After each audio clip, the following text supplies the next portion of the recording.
Now, if I told you that in this little pile here, I had over 1,000 fish and fishing related works of art, you might wonder what I'd been drinking. But in actual fact, that's no word of a lie, because for the last 25 years, I've been collecting thematic stamps. Now, as far as collectibles go, stamps have got some huge advantages.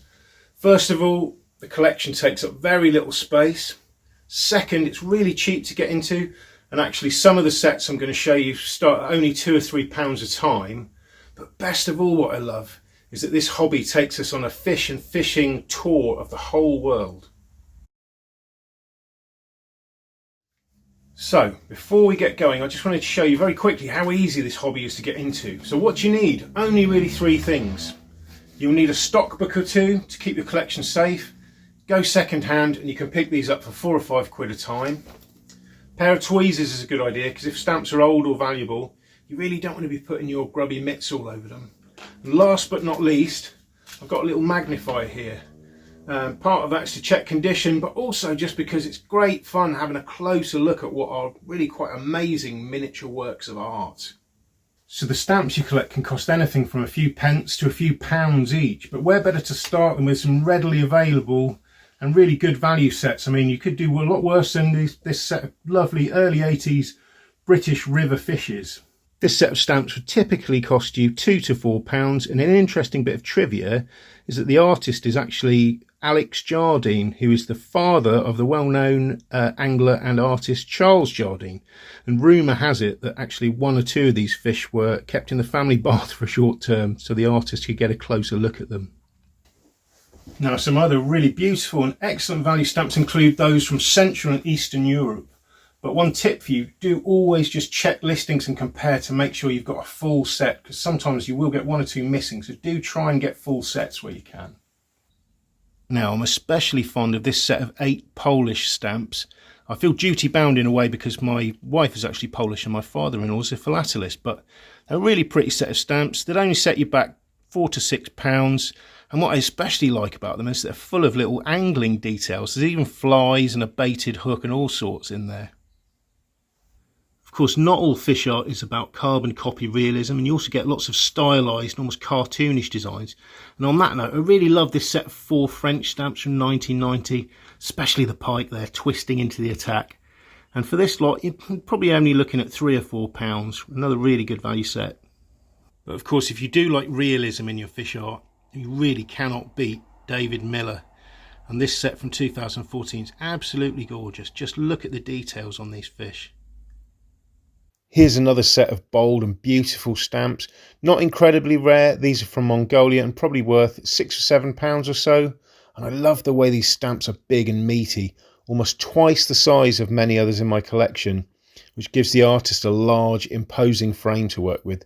I especially like the way the predators are portrayed in mid-hunt. So next up, I'm going to show you some stamps that are not just fish themed, but angling themed. And some of them actually include things like lures and flies, which are always nice. So these stamps are from the 60s in Romania, all angling themed. In spite of the, being 50 plus years old, they're really good value. You can pick this up for £2 or £3, and yeah, very elegant. Of course, other stamps, as well as depicting fish, actually show you lures and flies, like this set from Canada. Very nice collectible set, no more than £5 or £6 worth, but really, really nice stamps.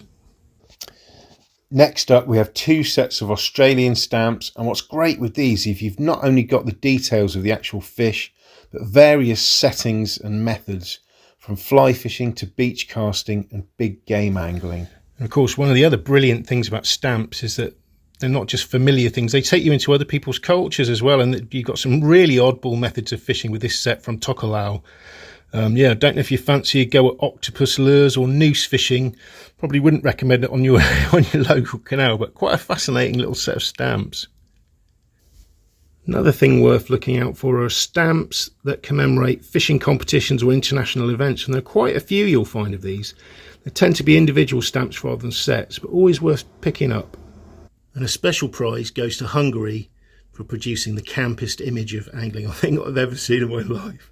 It's like fishing with the YMCA. Look, he's even got the hat. So another thing I'm always looking for as a collector is stamps that are a bit eye-opening or unique. So let's have a quick look at some of the oddballs in my collection and things that are really rather different. Now, talking about crazily specialised and unusual stamps, how about these? You've got an entire set purely consisting of different species of Asian flatfish, really beautifully rendered as well.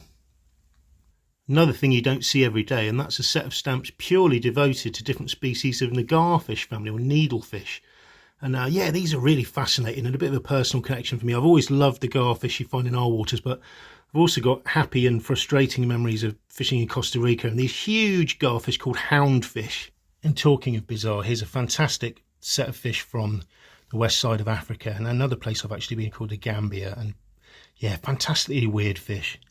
I don't know about you, but I wouldn't fancy tangling with something like an electric catfish or a small-toothed sawfish. There's some seriously weird and dangerous stuff there.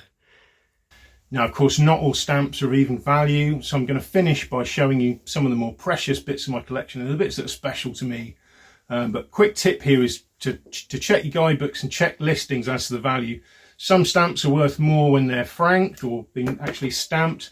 Others are better if they're unused, but just always check and have a good look around. The internet is both an amazing and a dangerous resource these days for stamps, but there's all sorts out there, but always think before you buy.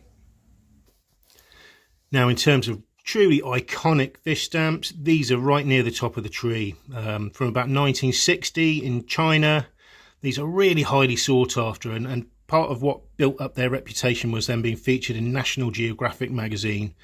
They're beautiful and so exotic. They're really, really alien-looking fish on them. They have things like bubble eyes and black moors and telescopes and all sorts of things. And yeah, really spectacular set of stamps. And even 25 years ago, when I first sort of coveted them, they were fetching sort of 40 or 50 pounds. So today I'd expect more sort of 80 pounds and upwards.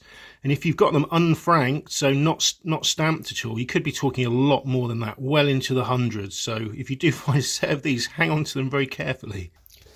Another of my all-time favourite stamp sets is this gallery from French Antarctica, and I love the way the artist has gone to town with the design, and there are even icicles in the corner of each frame here.